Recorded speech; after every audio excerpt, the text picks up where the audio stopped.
Hello, everyone, and welcome back to the Fashion Files podcast with me, your host, Jelena, and welcome to the first episode of 2021 and our first episode of season 2 of the podcast. Very exciting stuff.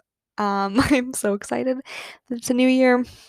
I feel like everyone is. 2020 was a nightmare, a mess, but today, in this episode, we are taking a final look at 2020 and doing a 2020 fashion roundup. We're going to go through the best moments, the worst moments, everything in between, how the industry changed, all of that good stuff. So before we get right into it, I wanted to tell you there also are going to be a few changes coming to the podcast in the new year. So, just the one big change, I'm actually going to start producing episodes every other week instead of every week. So, they'll still be on Mondays, but just every other Monday. I feel like I need a little more time to perfect the episodes and make sure all of the research is done to make sure that they are the best possible for the audience. So, I'm just really excited for this new year of the podcast, and we are going to have so many exciting guests and topics. I have so many things planned already. So, for now, though, we'll kick it off with one last look at 2020, and then I promise we will try to stop talking about it because I'm sure you want to forget it just as much as I do. So let's get right into it. So we're actually going to be talking about every month. So just picked out a few special moments from each month that we're going to be talking about. So first, we're moving into January of 2020. So, January 2020, if you can actually remember, the world was actually normal. I mean, most parts of the world, in terms of the pandemic, we weren't seeing shutdowns yet. I live in America. If you guys did not know that, we did not see shutdowns till I want to say mid-March. So, this was still a very normal point in my life. End of January, we saw Paris Couture Week. We saw Dior, Chanel, Margiela, Givenchy, Ralph and Russo, a ton more. We also saw the iconic Gigi hair flip moment at Jacquemus this month. That was a moment I feel like everyone remembers. And then ending out the month, we had January 28th through 31st, Copenhagen Fashion Week. So definitely very normal, still in-person shows, all of that good stuff in January. Then moving into February, at the beginning of February from the 6th through the 13th, we saw New York Fashion Week. So we saw all of the usuals, Brandon Maxwell, Ula Johnson, Jeremy Scott, Tory Burch, Brock Collection, The Row, Zimmerman, Marc Jacobs, many more. I'm just giving a few names for each of these just to give you guys some names, but definitely I cannot include all of them. The episode would get probably really long. And then mid-February, from the 14th through the 18th, we actually saw London Fashion Week. So we saw Shrimps, Molly Goddard, Victoria Beckham, Margiela, Burberry, all of the usuals. Then February 18th through 24th, we saw Milan Fashion Week. And this was when I think in a lot of people's minds who are interested in fashion and the fashion industry, I feel like this is a pivotal moment in terms of the pandemic too, where in your mind everything sort of shifted a little bit and you were sort of like what's going on? So this was the end of February. So obviously all of the fashion weeks do lead to a lot of travel, which in a pandemic and leading up to a big pandemic is difficult. And at that point, we were not wearing masks either. It was just a very different state of the world. So that obviously did not help the spread of COVID-19. We saw at Fashion Week shows like Gucci, Jill Sanders, Moncler, Max Mara, Prada, Tod's, Etro, Marni, Versace. We actually saw JLo's iconic green dress moment at Versace. I feel like that sticks out as one of the iconic fashion moments from the year when fashion shows were normal. But we also saw at the end of Fashion Week in Milan, Giorgio Armani was one of the first to move his shows to a digital format, while most of the others that I just mentioned were having in-person shows. So this is definitely, in my mind, looking back on the year, a turning point. Then heading into March, which was the month where truly everything changed for most of the world. So end of February, early March was Paris Fashion Week, which we also saw a majority of in-person shows. Although things were really starting to get intense in Milan, we did still see in-person shows there. We saw Dior, Saint Laurent, Lanvin, Margiela, Kenzo, Mugler, Rick Owens, Off-White, Isabel Marant, Loewe, Balmain, Chanel, all of those. And this was really the month where the pandemic was starting to hit hard all over the world. We saw major shutdowns, the rise of athleisure, and a lot of retail shutdowns too, which definitely had a major impact on the industry. Then moving into April, this was a relatively slow month. I feel like looking back, it was just a weird state of the world. We didn't really know what was going to happen. We did see Raf Simons join Prada in April. We also saw a lot of changes in retail and online sales to try to boost sales as we are really getting into these strict lockdowns. I think it's really interesting to look at how a brand like Chanel has really sort of had to change throughout the pandemic in terms of online sales and retail shutdowns, because they are a brand that typically they try to keep their products only sold in special boutiques, maybe a boutique in a Bloomingdale's or a Saks, one of those, but mainly their own boutiques. So, and not really online. You can buy fragrance, makeup, that sort of thing easily online, but bags, shoes, ready to wear, definitely they were not, I feel like, ready for the pandemic in terms of that sense. So it's been interesting to take a look at how they've had to adapt throughout the pandemic and how they've adapted, if they've done it well, what they haven't done well. I think it's still a little bit too early to tell, but it's something to keep a close eye on. In the month of May, we typically see fashion's biggest event of the year, the Met Gala. So it's definitely notable to include in this month that the Met Gala this year was actually canceled, obviously, due to the pandemic. But the exhibit, which is called About Time at the Met, it did actually open in October. So a few months after. Obviously, it's hard to do anything in a pandemic, but much less curate an exhibit with pieces from all over the world. So definitely take a look at that exhibit if you can safely. I've seen a lot of pictures, articles, videos online. So if you're interested in seeing it, definitely take a look at it. I'll try and include some links down below if anyone is interested. Although we didn't get to see the typical crazy outfits on the stairs at the Met, we do still get the exhibit. So definitely a silver lining. There's still half of it.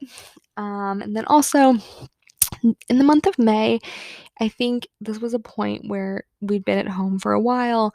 We were all starting to think about our impact on the world, society moving forward, sustainability. All these topics were really sort of coming up more and more. And this was the month that the creative director of Gucci, Alessandro Michele, actually announced that the brand would be permanently limiting the number of fashion shows that they produce every year down to 2. I think this was a great decision and a very timely decision. I thought more fashion houses would follow this decision. They did not, as far as I'm aware of, but there's always time for change. So maybe 2021 will bring even more change at better.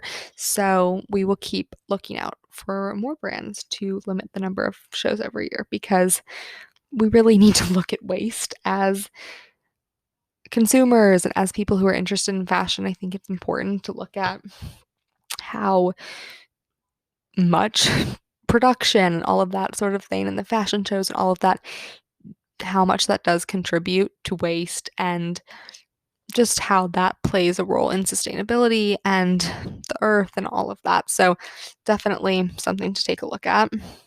Then in the month of May, we also saw brands like Chanel and Louis Vuitton and other luxury retailers raising prices. So this was a weird moment when I found out that they were raising prices, because May, we're deep in the pandemic. I mean, you would think that with everyone losing their jobs and frontline workers working at still the same wages that they were when the work environment was much less risky, and people on furlough and just trying to stay safe, you would think that these luxury brands would see decreases in sales and have to decrease certain prices of things because they would want to appeal to more people, but it was actually quite the opposite. They were raising prices. So a spokesperson for Chanel actually did say that due to the pandemic, the price of raw materials were changing.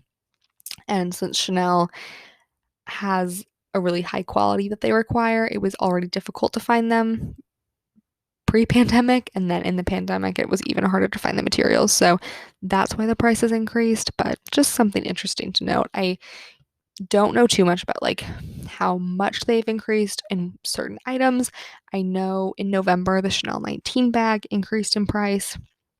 I know there was like a crazy frenzy to get it before the price increased, but I don't know too much besides that. So if you are looking for more info on that, I'll try and include some resources down below for you guys to take a look at.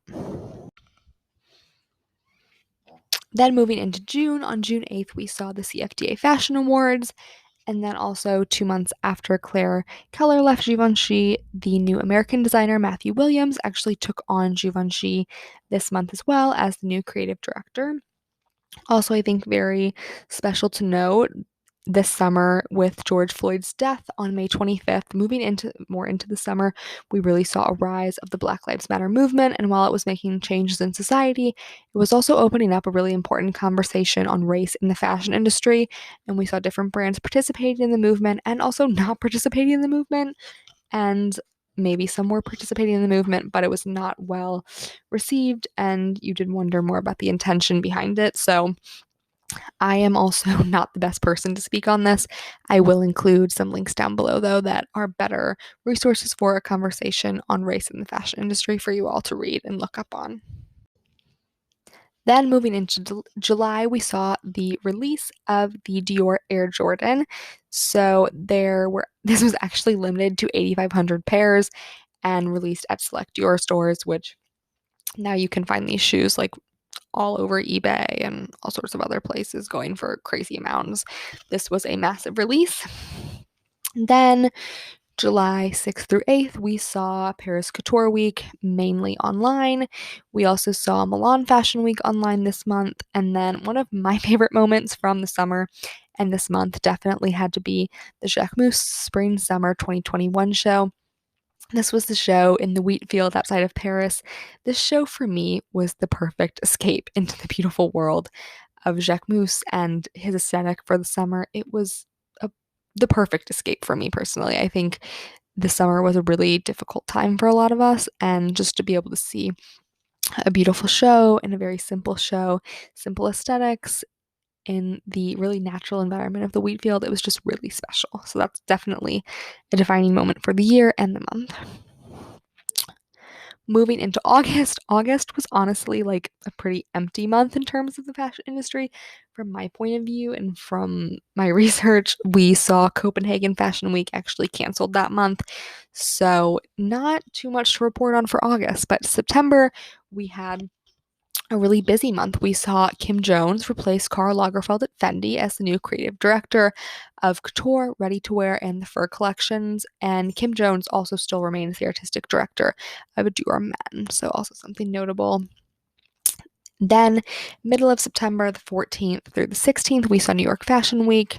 We saw then September 17th through 22nd, London Fashion Week, mainly digital, but some in-person shows. We saw J.W. Anderson, Burberry, Vivienne Westwood, all of those digitally. Very interesting to see how each of them took on the digital format. And then at the end of the month, we did see Milan Fashion Week, which was digital and physical in-person shows. So I think it's very interesting to see how the different brands took on the challenge of in-person and digital shows. Very interesting. Then moving into October, Japanese designer and founder of Kenzo Takada, which my pronunciation, once again, guys, please excuse me. He died at the age of 81 from complications due to COVID-19. So not really a great way to remember this month, but we also saw Paris Fashion Week, which was Spring Summer 2021 showing. A lot of in-person shows actually, which was surprising to me. This month we also saw the BALMAIN show on the boat, the retrospective. Very interesting. I just watched a YouTube video about that the other day. Very interesting. I will include a link down below as usual.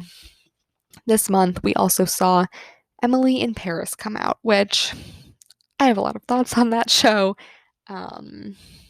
most of which are not so kind. So, I mean, the wardrobe department really just, it was just horrible. So, really not a great month. So, then moving into November, we saw a show that I actually really enjoyed came out, The Crown on Netflix season 4.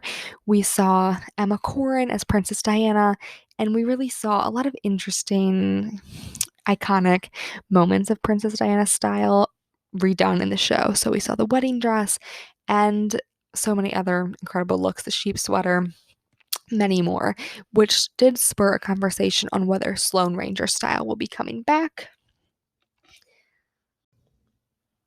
Then we actually saw Gucci Fest, which was a mini series featuring the new collection by Alessandro Michele. It was directed by Gus Van Sant and Alessandro Michele. In it, we saw a lot of different artists. We saw Harry Styles, Florence and the Machine, Billie Eilish, and many more. I will try and include a link to that down below too. And then we also saw the US election, which was a really interesting moment. Really, really interesting moment. I've never watched the news more in my life, honestly. I was glued to the TV. And now we are going to have Kamala Harris as our first woman vice president. She, in her acceptance speech, she wore an iconic white Carolina Herrera suit, which really was a nod back to the suffragette movement, which was I think it was a really exciting moment and a great look for her. Then moving into December, we saw Harry Styles as the first solo man to be on the cover of Vogue in a pale Gucci ball gown, which the cover did stir up somehow a lot of drama because some people are, I guess, offended by the thought of a man in a dress. But it also really opened up a conversation on what masculinity is and opened up more of the conversation on toxic masculinity. In the shoot, he also wore Bodhi and Harris Reed, which I'm a massive fan of Harris Reed. I feel like that is a designer that people really need to be watching in terms of like 2021. I'm super excited to watch. So I will try and include a link to their Instagram down below for you guys. Then in December, we also saw Condé Nast doing some restructuring, and they actually gave Anna Wintour even more power. So she now serves as the chief content officer for the entirety of Condé Nast and the global editorial director for Vogue. Which also, guys, something notable, I am recording this a few days before the new year. So, just so I have time to prep everything, get everything ready for the podcast. But if any crazy things happen at the end of 2020, which they definitely could, that is why I did not talk about them here. It just didn't work right with the scheduling. So, but if there's anything crazy that happens that you want me to talk about or take a look at, definitely let me know. Another interesting thing to read that I will link down below for you guys is the Business of Fashion and McKinsey & Company's State of Fashion 2020 report. It really goes more into the global economy, consumer shifts, the fashion system, and more on sustainability. I will have it linked down below. I think it's really interesting, and if you do get a chance to read it, let me know your thoughts. And that is it for today's episode, guys. Thank you so much for sticking with me through it all. And I am so excited for 2021. If you are a new listener, be sure to find us at the Fashion Files Podcast on Instagram and Twitter. And definitely let me know what you think of it, what guests you want to see in the new year, and all of that good stuff. Thank you so much.